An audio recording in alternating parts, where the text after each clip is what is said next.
사도 바울은 원래는 베냐민 파요 유태인으로서 그는 율법에 열심을 가졌던 사람이었습니다. 남다른 특심한 열정이 있었습니다. 하나님의 말씀이라면, 하나님을 위해서라면 그는 못할 것이 없었습니다. 예수는 이단이라 생각했고 괴수라고 생각을 했습니다.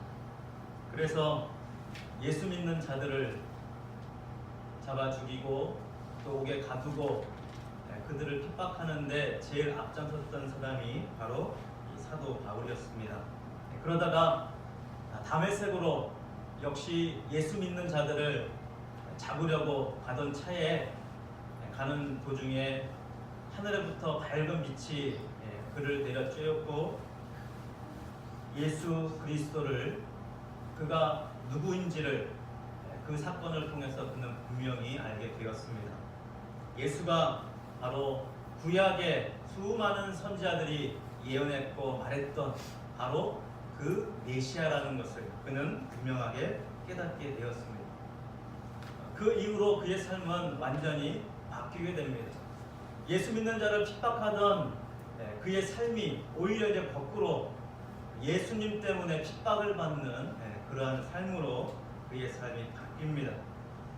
핍박을 받고 때로는 감옥에도 갇히고 또 강도의 위험과 여러 강의 죽음의 위기를 수없이 그는 넘기고 또 넘겼지만 그 가운데서도 그는 멈추지 않고 주님을 향한 열정을 포기하지 않고 그는 죽음을 맛보는 그 순간까지 끝까지 내어 달리는 그의 열정을 성경에서 우리는 발견해 볼 수가 있습니다.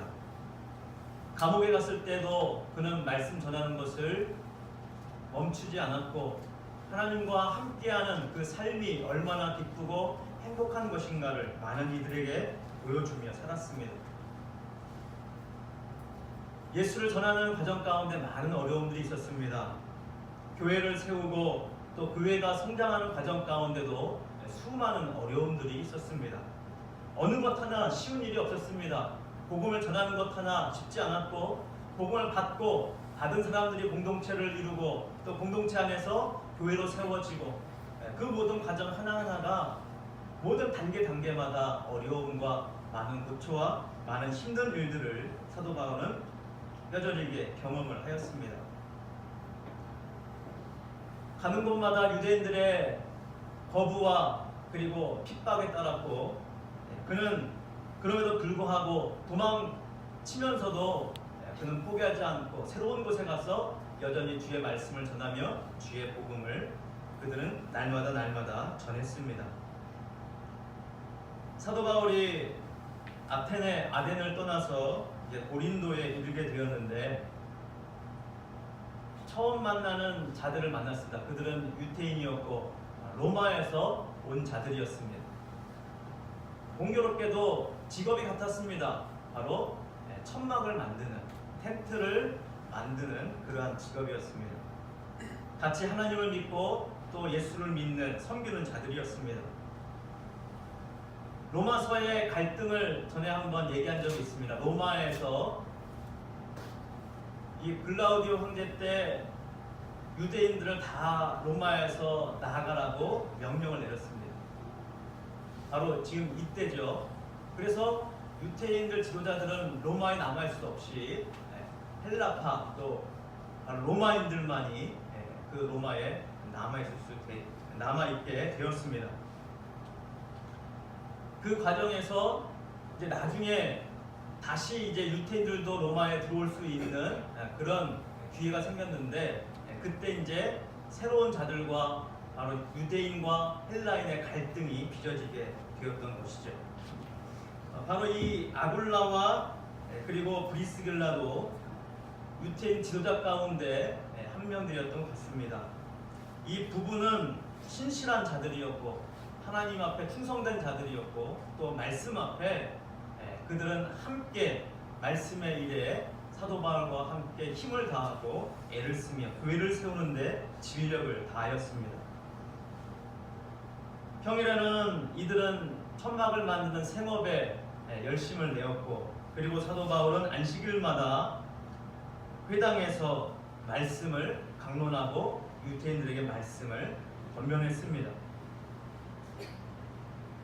그런 차에 마게도냐에 남겨두었던 실로아노라고 불리죠. 실라와 디모데가 바울 일행에게 합류했습니다. 그들이 합류하면서 바울이 마음에 더 힘을 얻었던 것 같습니다. 그리고 하나님의 말씀이 바울 안에 역사하였습니다.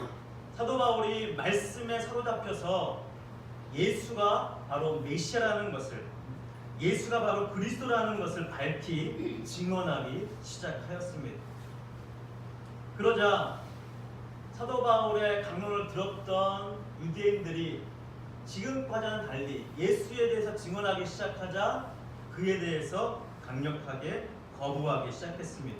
6절 말씀에 보니 그들이 대적하여 비방하거늘 바울이 옷을 털면서 이르되 너희 피가 너희 머리로 돌아갈 것이요 나는 깨끗하니라.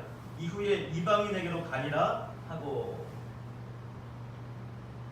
나는 깨끗하다 이 말이 너희는 더럽고 나는 깨끗하다 그 말이 아닙니다. 예수의 전함 복음에 대해서 얘기를 하고 있는 것입니다. 예수의 소식을 전했는데 그들이 받질 않았습니다. 거부했습니다. 그것에 대해서 지금 얘기를 하고 있는 것입니다. 너희가 거부를 했기 때문에 거기에 대한 책임은 나에게 없다.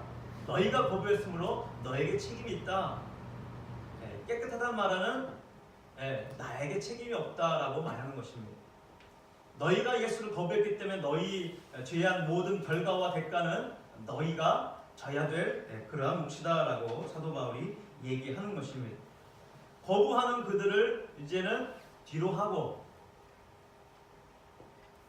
복음을 받아들일 새로운 자들에게로 사도 바울이 향하기 시작합니다. 그들은 누구였냐면 바로 이방인들이었습니다. 이방인들에게 복음을 전하자 그들이 예수를 믿기 시작합니다. 디도 유스도라는 사람이 그 복음을 받아들이고 사도 바울 일행을 그들의 집으로 영접을 합니다. 또한 회당장으로 있었던 그리스보라고 하는 사람 또한 그의 온 집안과 더불어서 바로 예수 그리스도의 복음을 받아들였습니다. 그리고 그들이 세례를 받고 이제는 그들을 통해서 고린도의 교회가 세워지기 시작합니다. 물론 많은 유대인들 가운데 예수를 믿는 사람도 있었지만 여전히 유대인들의 많은 사람들 가운데서는 예수를 받아들이지 않고 예수를 믿지 않고 거부한 이들이 굉장히 많았습니다. 단지 거부하는 것뿐만 아니라 예수 믿는 자들을 핍박하는 그러한 일들이 있었습니다. 그런데 다행히 이 고린도에서는 이 유대인들이 거부는 하고 비방은 하고 대적은 했지만 사도 바울 일행을 핍박하기까지는 하지 않았던 것 같아요. 아마 하나님께서 이 고린도에 하나님의 백성이 많기 때문에 그것에 대해서 허락을 하셨던 것 같습니다. 10절 말씀해 보니까 9절 10절 말씀 우리 함께 같이 한번 읽어보겠습니다. 밤에 주께서 환상 가운데 바울에게 말씀하시되 두려워하지 말며 침묵하지 말고 말하라. 내가 너와 함께 있음에 어떤 사람도 너를 대적하여 새롭게 할 자가 없을 것이니 이는 이 성중에 내 백성이 많음이라 하시더라. 할렐루야. 그 성중에 고린도에 하나님의 백성이 많다. 많은 이들이 예수를 믿기 시작하고 교회가 생겨나고 그 가운데 이제 신앙생활이 함께 이루어지게 됩니다. 우리가 잘 아는 대로 고린도 전서와 고린도 후서를 보면 고린도 교회는 굉장히 많은 역사가 일어났습니다. 성령의 역사도 강력하게 일어났고 그래서 많은 은사도 일어났습니다. 아마 그것은 많은 사람들이 모였기 때문에 그것도 가능했던 것 같습니다. 많은 이들이 모였기 때문에 다양한 사람들이 모였습니다.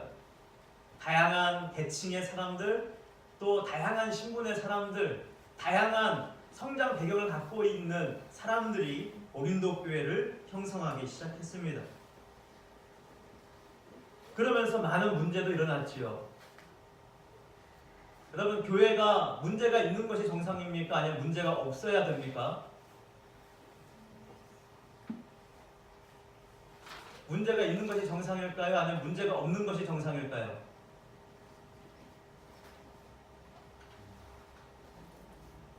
사람 사는 곳이라면 어디든지, 사람이 모이는 곳이라면 어디든지 뭐가 있습니까? 문제가 있습니다. 문제 계속 문제투성이로 우리가 살아가고 있는 것이죠. 어떻게 보면 우리가 산다는 것은 이러한 문제들을 마주하고 어떻게 이 문제들을 해결하느냐, 거기에 우리 삶의 묘미, 삶의 재미가 있다고 해야 될 것 같습니다. 어찌 보면 쉬운 일은 아니에요. 하지만 우리가 이 문제 때문에 오히려 행복할 수 있다는 것은 굉장히 역설적인 것입니다. 문제가 있기 때문에 우리는 살아있다는 것을 느낄 수가 있습니다. 만약 문제가 없는 곳이 있다면 바로 어디겠습니까? 무덤, 죽은 자들이 있는 곳, 거기에는 문제가 별로 없을 것입니다. 우리가 살아있기 때문에 살아있는 한은 계속 이런 문제들 연속해서 우리 가운데 다가옵니다. 꼭 시험만 봐야 문제가 있는 것이 아닙니다. 날마다 우리의 삶은 바로 이러한 문제의 연속인 것입니다. 사도 바울도 마찬가지였습니다. 하나님의 성령에 사로잡혀서 그 성령의 뜻 가운데서 이끌려 갔지만 날마다 성령 안에서 그 문제를 받아야 했고, 그 문제 가운데서 어떻게 문제를 풀어갈 수 있을지 그는 하나님께, 성령님께 그 모든 문제들을 다 내어 맡기고 어떻게 풀어갈 수 있을지 성령님께, 하나님께 물어가면서 그 모든 문제 하나하나 풀어갈 수가 있었던 것입니다. 처음에 내가 풀 수 없는 문제가 오면 참으로 힘들지요. 참으로 답답하지요. 어찌할 바를 모릅니다. 괴롭습니다. 우리 힘으로 감당할 수 없는 일들이 굉장히 많습니다. 하지만 하나님께서는 모든 것이 합력하여 선을 이루게 하시는 하나님이십니다. 할렐루야. 사도 바울이 말씀에 사로잡혀서 복음을 전할 때도 바울 홀로가 아니었습니다. 많은 이들이 함께 했습니다. 그들이 함께 할 때마다 사도 바울은 힘을 얻었고, 하나님의 성령은 더욱 사도 바울 안에 용기를 북돋워 주고, 그리고 담대히 하나님의 말씀을 예수는 그리스도라고 전할 수 있도록 그에게 하나님의 성령께서 역사하셨습니다. 그러나 우리가 알아야 될 것은요, 사도 바울이 입만 열면 예수는 그리스도이십니다 라고 말했던 것은 아닙니다. 많은 시간들은 평범한 삶이었고 일상의 삶이었습니다. 그의 직업이 뭐라 그랬죠? 천막을 만드는 일이었다. 천막 수리도 하고 새로 만들어 팔기도 하고 그런 직업을 가지고 있었던 것이죠.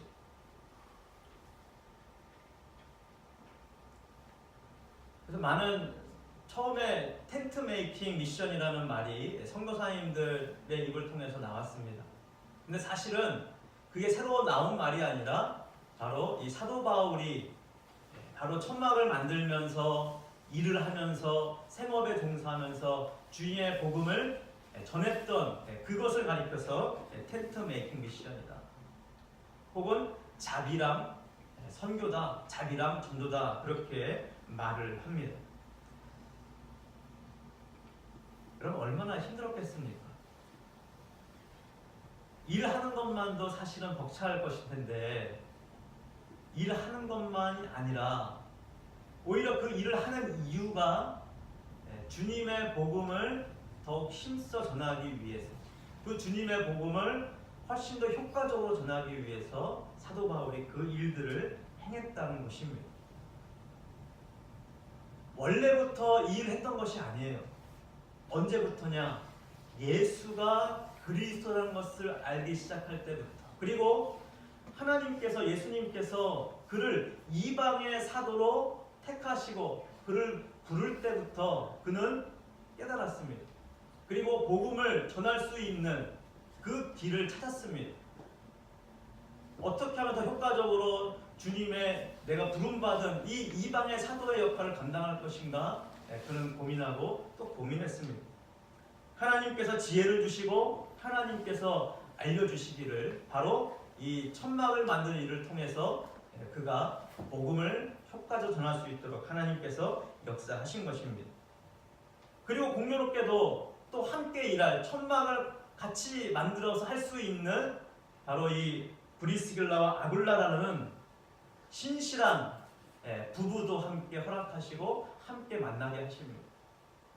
또한 신실했던 신라와 디모데라고 하는 함께하는 협력하는 자들을 붙여셔서 함께 주의 복음에 매진할 수 있도록 하나님께서 역사하십니다. 그럼에도 불구하고 하나님의 성령도 함께 하시고 또 함께하는 자가 함께 하지만 여전히 날마다 무엇이 생깁니까? 문제가 그들 앞에 놓여집니다. 그때마다 하나님 앞에 기도하며 주의 복음을 전하고 말씀을 가르치는데 최선을 다했습니다. 물론 우리가 입술에서 하나님, 예수님, 주님 그런 말이 떠나지 않는 것이 좋겠지요. 그러나 아무 의미 없이 그냥 아이고 주여, 아이고 하나님 그렇게 나온다면 그 말은 그렇게 은혜로울 것 같지는 않습니다. 본인한테는 은혜로울지 몰라도 다른 사람이 듣기에는 오히려 그것이 하나님의 복음을 전하는데 방해가 될 수 있다. 제가 무슨 말을 하고자 하냐면 예수를 그리스도로 전할 때도 사도 바울은요 때를 기다렸다는 것입니다. 하나님의 말씀이 그를 사로잡을 때, 하나님의 성령이 그를 사로잡을 때 용기를 내어서 힘을 내어서 전했습니다. 자, 그럼에도 불구하고 결과는 두 가지예요. 그 복음을 성령에 사로잡혀서 말씀에 사로잡혀서 전한 그 복음에 대한 반응은 두 가지였습니다. 한 사람은 어떤 반응입니까? 그 복음을 거절합니다. 거부합니다. 또 한 사람은 그 말씀을 받아들이고 그 말씀을 자기의 삶의 기준으로 삼고 이제 살아가기로 결심합니다. 그 모든 결과에 대해서는 사도 바울의 책임이 아닌 것이죠. 누구나 선택할 수 있는 자유가 있고 그것을 누릴 수 있는 자유가 우리 각자에게 있습니다. 하지만 우리가 처한 상황이 어떠하든지 하나님께서 우리 가운데 주신 사명을 감당하는 데는 우리 한 사람 한 사람 모두가 최선을 다해야 되는 것입니다. 사도 바울은 그의 부르심에 최선을 다하는 열정을 보이고 있습니다. 사도 바울은 그야말로 쉬지 않고 나의 달려갈 길을 다 달리기 위해서 지금까지 해왔던 뒤의 일들을 뒤돌아보지 않고 앞의 일들을 향해서 나아가는 사도 바울의 고백을 우리는 잘 알고 있습니다. 그는 항상 하나님의 계획인 하나님의 나라를 세우는 이 교회를 위해서 그는 몸을 사리지 아니하고 그의 모든 것을 바쳐서 열심을 내었습니다. 하나님의 말씀을 받아들이는 한 사람 한 사람을 향해 하나님의 말씀을 최선을 다해 전하고 그 말씀이 그들 안에 역사하기를 기도하며 성령님께 그들을 내어 맡겼습니다. 11절 말씀을 보니까 1년 6개월을 머물며 그들 가운데서 하나님의 말씀을 가르치니라. 일하면서 말씀 가르치는 것이 얼마나 힘들겠습니까? 그럼에도 불구하고 그런 힘있게 하나님의 말씀을 가르쳤습니다. 왜냐하면 이 말씀이 곧 누구입니까? 이 말씀이 곧 하나님이십니다. 그리고 이 말씀은 예수님에 대해서 증언하고 있습니다. 예수님이 누구신가를 분명히 드러내고 말씀해 주고 있습니다. 그래서 1년 6개월을 고린도에 머물면서 말씀을 가르쳤습니다. 그들이 말씀을 받았습니다. 말씀을 받고 말씀을 가르치고 말씀을 가르치고 말씀을 받고 이 일을 1년 6개월 동안 계속했던 것이죠. 그들 안에는 기쁨이 있었고 그들 안에는 하나님을 믿는 새로운 삶에 대한 즐거움과 행복이 있었습니다. 그럼에도 불구하고 여전히 그들 안에 무엇이 있었다고요? 문제가 있었습니다. 이 사도 바울이요, 이방을 향해서 어떻게 보면 첫 발을 내딘 것은 아니었지만, 그러나 사도로서 공식적으로 이방에 다니면서 교회를 세우고 이방인들의 복음을 전하고 이방인들의 세례를 주는, 그것을 공식적인 허락을 받은 인물이 바로 사도 바울이었습니다. 예루살렘 공의에서 예수님을 믿던 수많은 제자들, 수많은 사도들의 그 회의를 거쳐서 허락을 받고 공식적으로 이제는 복음에 대해서 합당하다. 그래서 담대히 힘을 얻어서 사도 바울이 이 일을 진행하고 있었습니다. 사도 바울은요, 복음을 전하는 곳마다 오래 머물지 않았습니다. 복음을 전하고 예수는 생기면 그들 통해서 교회가 세워지게 하고 떠나고. 그래서 사도 바울이 했던 것은 남겨뒀던 그들을 위해서 뭐를 씁니까? 편지를 씁니다. 그래서 하나님의 말씀이 그들 안에 계속 역사할 수 있도록, 그들에게 허락된 그리스도의 구원이 그들 안에서 자랄 수 있도록, 그래서 교회가 형성이 되고 교회가 자라고 그 교회라는 공동체를 통해서 그들의 믿음이 견고해지고 자라갈 수 있도록, 하나님과 하나 될 수 있도록 사도 바울은 그것을 늘 염두에 두면서 사역을 계속 해나갔던 것이죠. 그러니 얼마나 그의 머리가 터질 것처럼 힘이 들었겠습니까? 수많은 교회를 세웠습니다. 수많은 사람들에게 복음을 전했고 세례를 주었고 수많은 지역에 교회를 세웠으니 그 교회가 잘 되기를 위해서 날마다 그는 기도하며 하나님 앞에 내어맡겼습니다. 그러면서 오늘은 고린도에서 1년 6개월 동안 머물면서 하나님의 말씀을 힘있게 전하고 있었습니다. 그렇게 할 수 있었던 이유 또한 주님께서 그에게 부탁했던 것이죠. 우리 9절 말씀 같이 한번 읽겠습니다.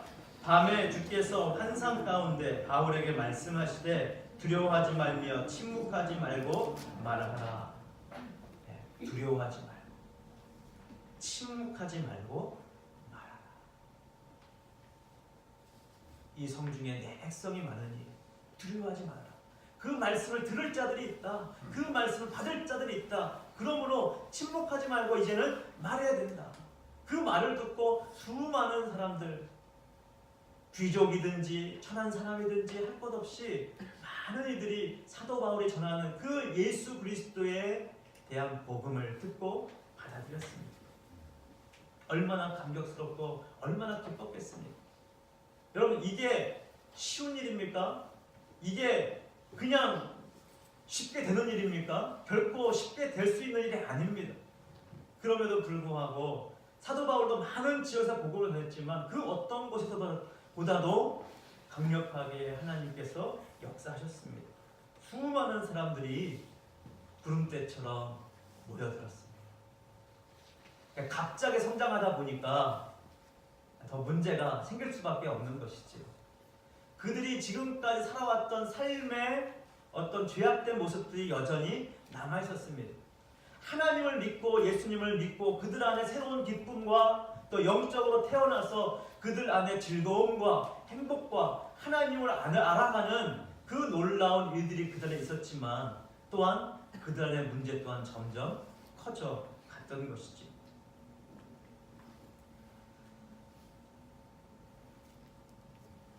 여러분, 우리가 계속해서 문제를 겪다 보면 좌절하기 싫을 것 같아요. 문제 해결했는데 어떻게 또 문제가 생기냐, 그러면서 우리가 포기하고 싶은 마음이 쉽게 생기려고 할 것 같습니다. 그런데 사도 바울은 포기하지 않았습니다.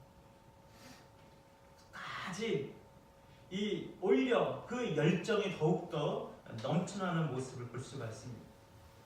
어떻게 가능했을까요?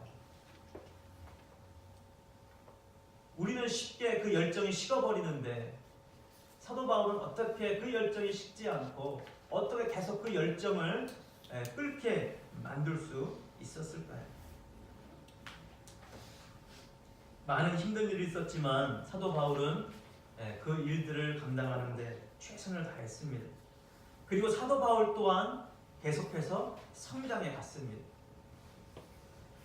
그럼 성령에 충만했다고 성장이 다 된 것이 아닙니다. 성령 충만함은요, 우리가 하나님 안에서 자라갈 수 있도록, 성장해 갈 수 있도록 하는 원동력입니다. 성령이 역사함으로 우리는 계속해서 자라갈 수가 있습니다. 성령이 역사할 때 우리는 더욱더 성장해 갈 수 있습니다. 사도 바울도 계속해서 성장해 갔습니다. 그리고 그는 성장을 멈추지 않았습니다. 스스로 계속 부족함을 깨닫고 하나님의 은혜가 있어야 됨을 그는 날마다 깨달으면서 날마다 하나님께 달려 나아갔던 것입니다. 하나님께 그의 모든 것을 내어 맡길 때 그의 열정은 식지 않을 수가 있었던 것이죠. 힘든 일이 있을 때마다 힘든 걸 알고, 그리고 자신 스스로 해결할 수 없는 것을 알기에 하나님께 모든 것을 내어 맡길 때 하나님께서 그에게 지혜를 주시고, 하나님께서 그에게 능력을 주시고, 예수 그리스도의 그 함께 하심이 그에게 지혜와 모든 능력과 필요한 모든 것을 하나님께서 공급해 주셨던 것 같습니다. 10절 말씀에 내가 너와 함께 있음에 어떤 사람도 너를 대적하여 해롭게 할 자가 없을 것이니 이는 이 성 중에 내 백성이 많음이라. 지금까지 수많은 대적을 경험했습니다. 그래서 성에서 더 이상 말씀을 전하기마저 쫓겨나기를 수도 없이 반복해서 해왔습니다. 그러나 고린도에서는 내 백성이 많기 때문에 그러한 대적을 내가 일시적으로 막아줄 것이다.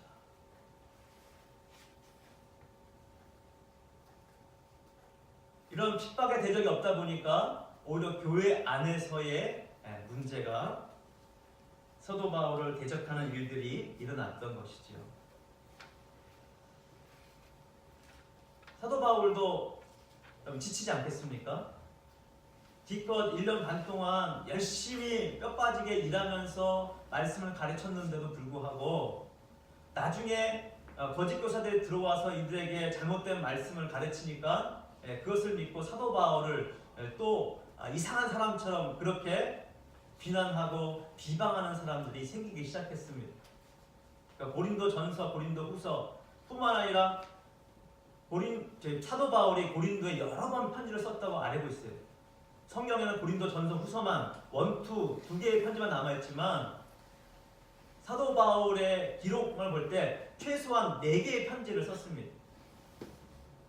그러니까 이 고린도를 향해서 얼마나 사도 바울이 애정을 가지고 그들 안에 문제를 해결하고 했는지 애썼는지를 알 수가 있습니다. 우리 교회 안에는 문제가 없습니까?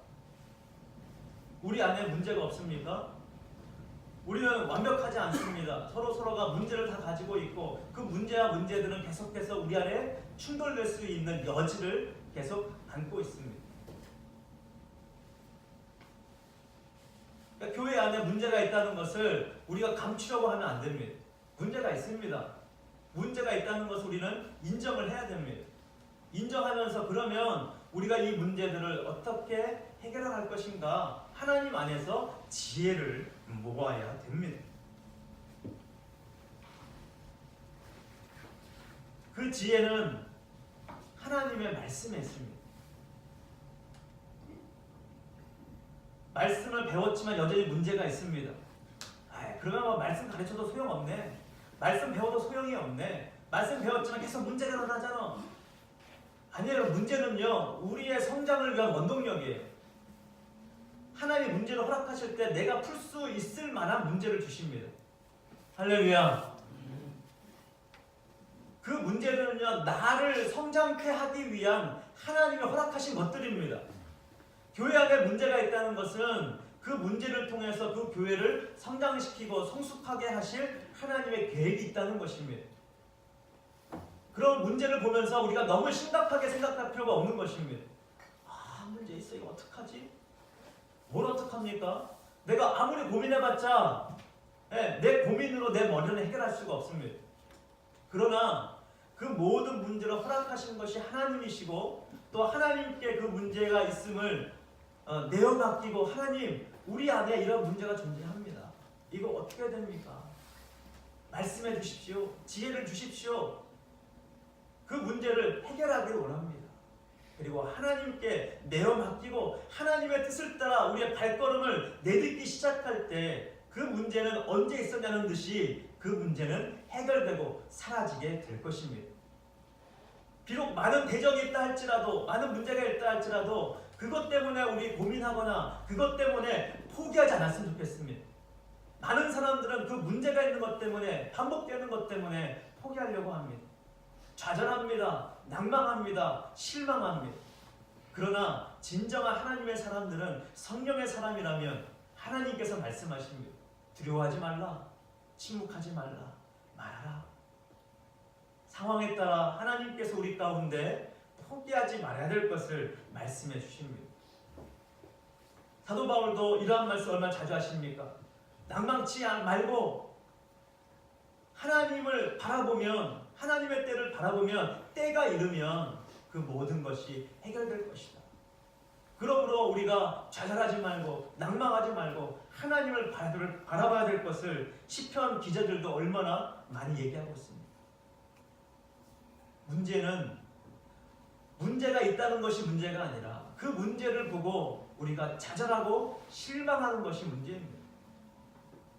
왜 이렇게 끊임없이 문제가 오느냐? 그것 때문에 실망하는 것이야말로 우리가 가장 하지 말아야 될 일입니다. 우리가 문제가 올 때 기뻐합시다. 할렐루야. 우리 역사에 인사 나눌까요? 문제가 올 때 기뻐합시다.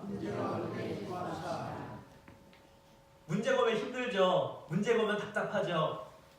당황하게 되고 힘듭니다. 하지만 이제는 우리가 좀 기뻐했으면 좋겠어요. 문제가 온다는 것은 하나님께서 나에게 새로운 것을 주시고 나를 성장시키시고 나를 성숙케 하기 위한 하나님의 놀라운 역사인 것을, 하나님의 놀라운 섭리인 것을 우리가 분명하게 깨달았으면 좋겠습니다. 그래서 사도 바울이 끝까지 포기하지 않고 주님을 위해서 힘들지만 그가 웃으면서, 그가 힘을 내어서 용기를 다해서 주의 일을 감당했던 것처럼 우리 또한 날마다 힘든 일들이 우리 가운데 올려온다 할지라도 힘을 내고 용기를 내고 그리고 웃으면서 기뻐하면서 당당하게 주님을 위해 함께 달려가는 우리 모두가 되기를 주님의 이름으로 축원드립니다. 할렐루야. 기도하겠습니다. 하나님